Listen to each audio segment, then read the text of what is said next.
ये महात्मा गांधी की party Congress party, और हमने हमेशा कहा है कि राजनीति में अभद्र भाषा का और हिंसा का कोई स्थान नहीं है। लेकिन जो घटनाक्रम हुआ आज पटना में, उसकी हम निंदा करते हैं, भर्त्सना करते हैं, और उम्मीद करता हूं कि सरकार अपनी नींद से जागेगी, इस प्रकार की घटनाओं को रोकेगी और दोषियों पर सख्त कार्रवाई करेगी। चरित्र दिखा रहे हैं आप अपना, आपके चरित्र में गोड से विद्यमान है। इसलिए गांधी की सोच वाले लोग, गोली नहीं चलाओगे तो हमें पत्थर मारोगे, ठहरे हुए पानी में कंकर न मार। तो जब जब इनको लगता है बहाव इनके खिलाफ जाता है तो वो जोशी जी सक्रिय हो जाते हैं। इनके जो जोशी जी हैं तो वो मूड ऑफ द नेशन करवाते हैं। Mood off the nation is clearly oust mister Modi, oust BJP. और आज अगर चुनाव हो जाए, काल्पनिक सवाल में नहीं जाना चाहिए, लेकिन आज अगर चुनाव हो जाए तो मैं समझता हूं कि मोदी जी को अपने लिए दूसरा विकल्प ढूंढना होगा। नमस्कार, दर्श न्यूज़ देख रहे हैं आप और मैं हूं आपके साथ दक्षा प्रिया। वोटर अधिकार यात्रा का आज 13वां दिन है और इस 13वें दिन राजस्थान के पूर्व उप मुख्यमंत्री और कांग्रेस के राष्ट्रीय महासचिव सचिन पायलट भी शामिल हुए थे। ऐसे में सचिन पायलट ने और मनोज झा जेडी के सांसद दोनों ने ही प्रेस कॉन्फ्रेंस कर बीजेपी पर जमकर निशाना साधा है। दरअसल बता दें आपको कि भारतीय जनता पार्टी के कार्यकर्ताओं द्वारा आज सदाकत आश्रम पे हमला किया गया। इस पर कांग्रेस और आरजेडी पूरे गुस्से में नजर आ रही है। क्या कुछ कह रहे हैं सचिन पायलट और मनोज झा, ये आपको सुनाते हैं। सरकार ने सिर्फ अब लगभग 11 साल हो गए, इन 11 सालों में सत्ता हथियाने का काम किया है, वोट चोरी का काम कर रहे हैं, यह पूरा देश जान चुका है। और बिहार से एक उम्मीद लगी है, यहाँ पर जो जन समर्थन यात्रा को मिल रहा है राहुल जी को, तेजस्वी जी को, उस समर्थन का मतलब यह है कि बिहार सहित पूरे देश के लोग समझ चुके हैं कि हमारे वोटों के साथ चोरी होने की संभावनाएं बहुत प्रबल हैं। उसको रोकने के लिए समूचा मुल्क, सारे जनमानस, हम सब इकट्ठा होकर संघर्ष करेंगे।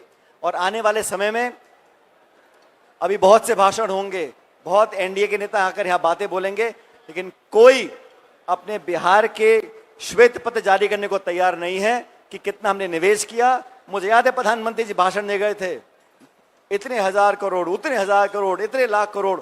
कहाँ है वो पैसा, कहाँ है वो पैकेज, कहाँ है वो उद्योग, कहाँ है वो नौकरियां? ये सारा सवाल जो है जनता पूछ रही है। हम लोग विपक्ष में हैं, हमारा दायित्व है, जिम्मेदारी है और अधिकार है सवाल पूछने का, संसद के अंदर, विधानसभा के अंदर और सड़कों पर। और केंद्र और राज्य सरकार के पास कोई जवाब नहीं है। इसलिए इस यात्रा को बहुत सफल हम लोग मान रहे हैं। कुछ दिनों में यात्रा का समापन होगा, लेकिन जो जन समर्थन मिला है, और सिर्फ बिहार में नहीं, आज आप सबके माध्यम से पूरा देश देख रहा है जिस मजबूती से राहुल गांधी जी ने इस बीड़ा को उठाया है। हम सब, पूरा देश उनके साथ है और अंत में सत्य की जीत होगी। वोटों की चोरी बंद करनी पड़ेगी, निर्वाचन आयोग को जवाब देना पड़ेगा। और हम सवाल पूछते इलेक्शन कमीशन से, जवाब देती है बीजेपी। ये मैंने पहली बार देखा है। इस प्रकार की व्यवस्था लंबी चलने वाली नहीं है। और अंत में आज एक हिंसक वारदात हुई है प्रदेश कांग्रेस कमेटी के मुख्यालय पर। मैं समझता हूं ये बहुत निंदनीय है। इस प्रकार हिंसा का सहारा लेकर विपक्ष को डराने धमकाने का काम जो किया जा रहा है वो कभी स्वीकार नहीं किया जाएगा। ये महात्मा गांधी की पार्टी कांग्रेस पार्टी, और हमने हमेशा कहा है कि राजनीति में अभद्र भाषा का और हिंसा का कोई स्थान नहीं है। लेकिन जो घटनाक्रम हुआ आज पटना में, उसकी हम निंदा करते हैं, भर्त्सना करते हैं, और उम्मीद करता हूं कि सरकार अपनी नींद से जागेगी, इस प्रकार की घटनाओं को रोकेगी और दोषियों पर सख्त कार्रवाई करेगी। ये यात्रा भले राहुल जी, तेजस्वी जी, महागठबंधन के नेताओं ने कंसीव किया हो, सोचा हो, लेकिन अब यात्रा जन यात्रा बन गई है। ये उनके हाथ में नहीं है। अब राहुल जी, तेजस्वी जी भी चाहें कि इस लहर को यहीं रोक दो, तो ये लहर ठहर नहीं सकती। ये लहर सिर्फ हमारे वोटर तक नहीं पहुंची है, ये लहर बिहार वासियों तक पहुंची है। क्योंकि 13वां दिन है आज। 13 दिन में पूरे देश में मीडिया पर गैग ऑर्डर के बावजूद वो चोर गति छोड़, वो चोर गति छोड़, ये बच्चा बच्चा बोल रहा, बच्चा बच्चा जिसकी वोटिंग की उम्र नहीं है, वो भी कह रहा है वोट चोर गद्दी चोर। यानी कि इस नारे का अगर ट्रैक्शन है, इसके लिए आकर्षण है, तो क्या वजह होती है? सबसे मौलिक चीज है कि लोग बदलाव चाहते हैं, अंधेरे में रोशनी का सुराग चाहते हैं, लोग रोजगार चाहते हैं, लोग बदहाल स्वास्थ्य और शिक्षा व्यवस्था में खुशहाली देखना चाहते हैं, बेहतर देखना चाहते हैं। लेकिन आप उनके हाथ काट रहे हो। यह बदलाव मत से होता है, वोट से होता है, और आपने वोटर ही डिलीट करना शुरू किया। आपसे कोई आंकड़ा मांगे, सचिन भाई को मैं बताऊं, तमाम लोग जानते हैं, हम सबसे पहले चुनाव आयोग के पास गए, पूरी टीम हाथ जोड़ा, ये अन्याय कर रहे हो, हंस के टाला, अहंकार वाली हंसी। इतनी सारी चीजें, आज मैं उस विस्तार में नहीं जाऊंगा। फिर हम सर्वोच्च न्यायालय गए। सर्वोच्च न्यायालय ने 2 दफे कहा कि आधार को दिशा निर्देश दिया कि आधार को लो, आपने आधार को निराधार डॉक्यूमेंट बना दिया। तीसरी बार लिखित ऑर्डर देना पड़ा सर्वोच्च न्यायालय को। क्या आपको समझ नहीं थी पहले कि आधार एकमात्र दस्तावेज है बिहार में जिसका सैचुरेशन 86% है, मैट्रिकुलेशन का 18% है, आवासीय प्रमाण पत्र का 21% है, और आपके 11 दस्तावेज में वो शामिल थे, आधार नहीं था।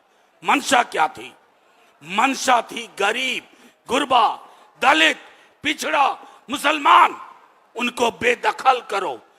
इस चुनाव की प्रक्रिया से, लोकतंत्र से गरीबों का बेदखल होने का मतलब है लोकतंत्र बीमार होता है। फिर एक दिन लोकतंत्र मर जाता है। ये मरने की कोशिश कर रहे थे, लेकिन इस यात्रा ने ना सिर्फ वोटर अधिकार के माध्यम से एक बिगुल लोगों ने फूंक दिया है। ये इनके हाथ में अब नहीं है कि ये चाहेंगे कि हम डिलीशन कर लें, इलेक्शन को ओमिट करने की कोशिश करें, इनसिग्निफिकेंट बना दें।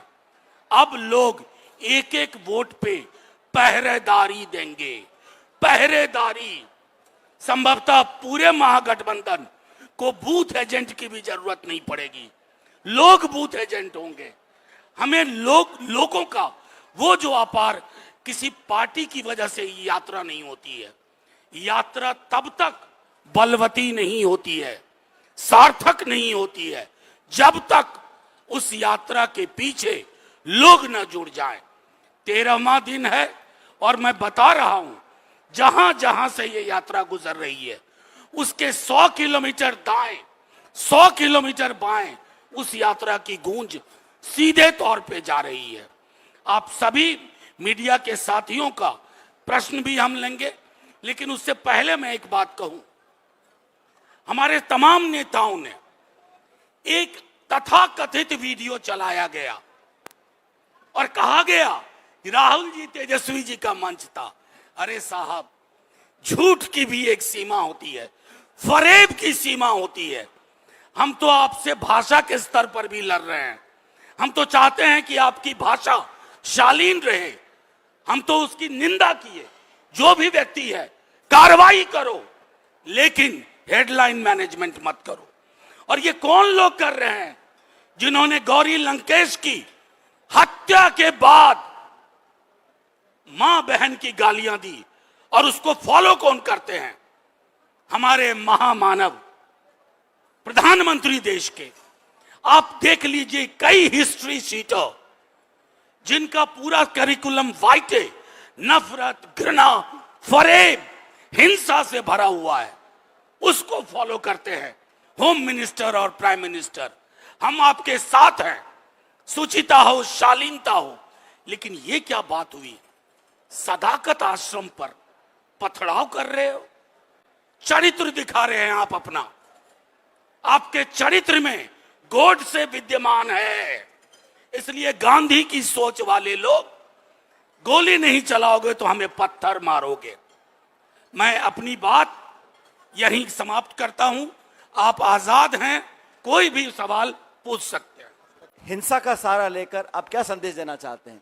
आप संवाद करें, चर्चा करें, राजनीतिक लड़ाई लड़ें, हम तैयार हैं, लेकिन हिंसा का सहारा लेकर आप क्या साबित करना चाहते हैं?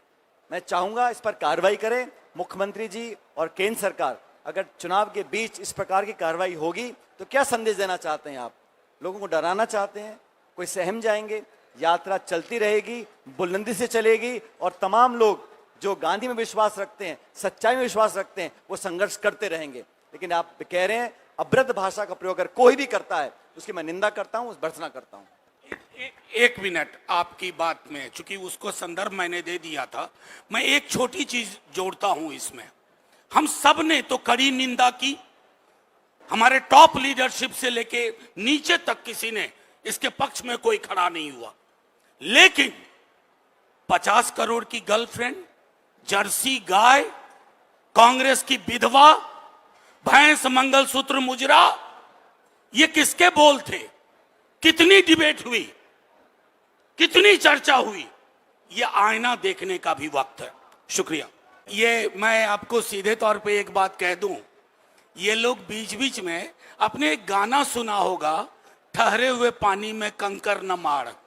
तो जब जब इनको लगता है बहाव इनके खिलाफ जाता है तो वो जोशी जी सक्रिय हो जाते हैं। इनके जो जोशी जी हैं तो वो मूड ऑफ द नेशन करवाते हैं। Mood off the nation is clearly oust mister Modi, oust BJP. और आज अगर चुनाव हो जाए, काल्पनिक सवाल में नहीं जाना चाहिए, लेकिन आज अगर चुनाव हो जाए तो मैं समझता हूं कि मोदी जी को अपने लिए दूसरा विकल्प ढूंढना होगा। तो सुना आपने क्या कुछ कहते नजर आए हैं दोनों ही नेता और किस तरीके से निशाना साधते हुए नजर आए, आक्रोशित नजर आए। आप सुन रहे थे खास तौर पर कैमरा पर्सन शशि के साथ मैं दक्षा प्रिया, दर्श न्यूज, गोपालगंज।